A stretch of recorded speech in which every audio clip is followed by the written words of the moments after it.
Soundhoreg, sebuah istilah yang dalam beberapa tahun terakhir ramai diperbincangkan masyarakat, khususnya di wilayah Jawa Timur.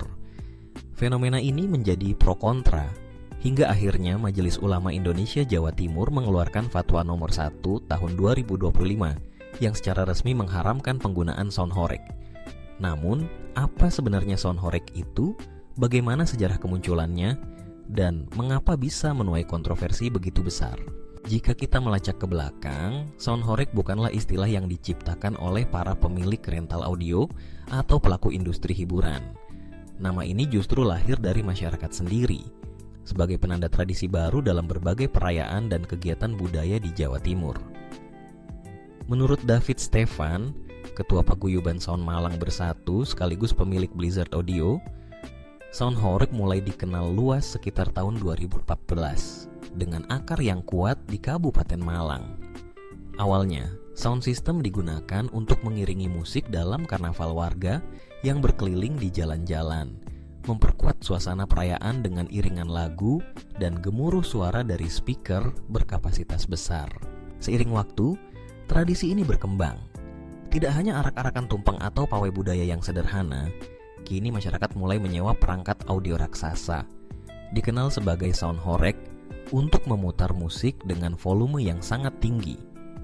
Mulanya, perangkat-perangkat ini diangkut dengan mobil kecil, seperti pick-up, lalu naik kelas ke truk, bahkan truk besar, seiring berkembangnya teknologi dan tuntutan hiburan masyarakat.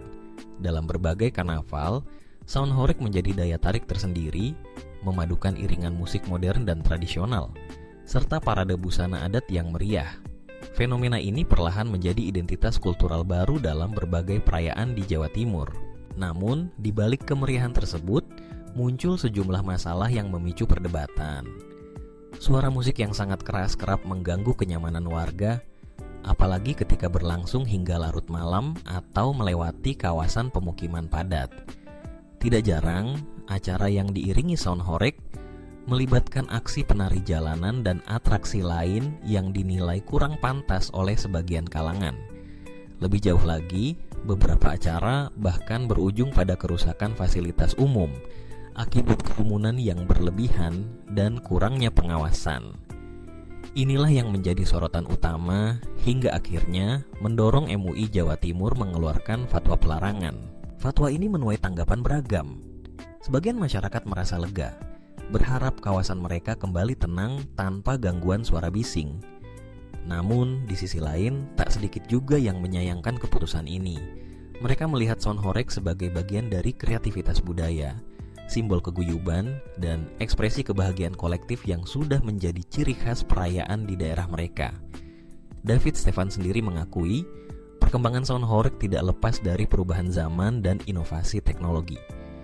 Ia menilai, selama penggunaan soundhoreg bisa diatur sedemikian rupa agar tidak mengganggu kenyamanan umum, tradisi ini masih bisa diberi ruang untuk tumbuh. Kini, dengan adanya fatwa MUI Jawa Timur, masa depan soundhoreg pun menjadi tanda tanya. Akankah tradisi ini benar-benar hilang? Ataukah masyarakat akan menemukan cara-cara baru untuk mengekspresikan kebahagiaan di ruang publik tanpa melanggar norma dan aturan yang berlaku? Satu hal yang pasti, kemunculan dan perjalanan soundhoreg telah menorehkan jejak penting dalam dinamika budaya masyarakat Jawa Timur. Soundhoreg adalah cermin dari perubahan zaman, inovasi, sekaligus tantangan dalam menjaga harmoni antara kreativitas dan ketertiban sosial. Perdebatan mengenai soundhoreg pun menjadi refleksi lebih luas tentang bagaimana masyarakat menyeimbangkan antara tradisi, modernitas, dan nilai-nilai sosial. Di tengah perubahan yang terus bergulir, dialog antara semua pihak menjadi kunci untuk menemukan jalan tengah yang arif. Apapun akhirnya, sejarah soundhoreg telah menjadi bagian tak terpisahkan dari warna-warni kehidupan masyarakat Jawa Timur, dan kisahnya akan terus dikenang sebagai pelajaran tentang pentingnya toleransi, inovasi, serta penghargaan terhadap kearifan lokal.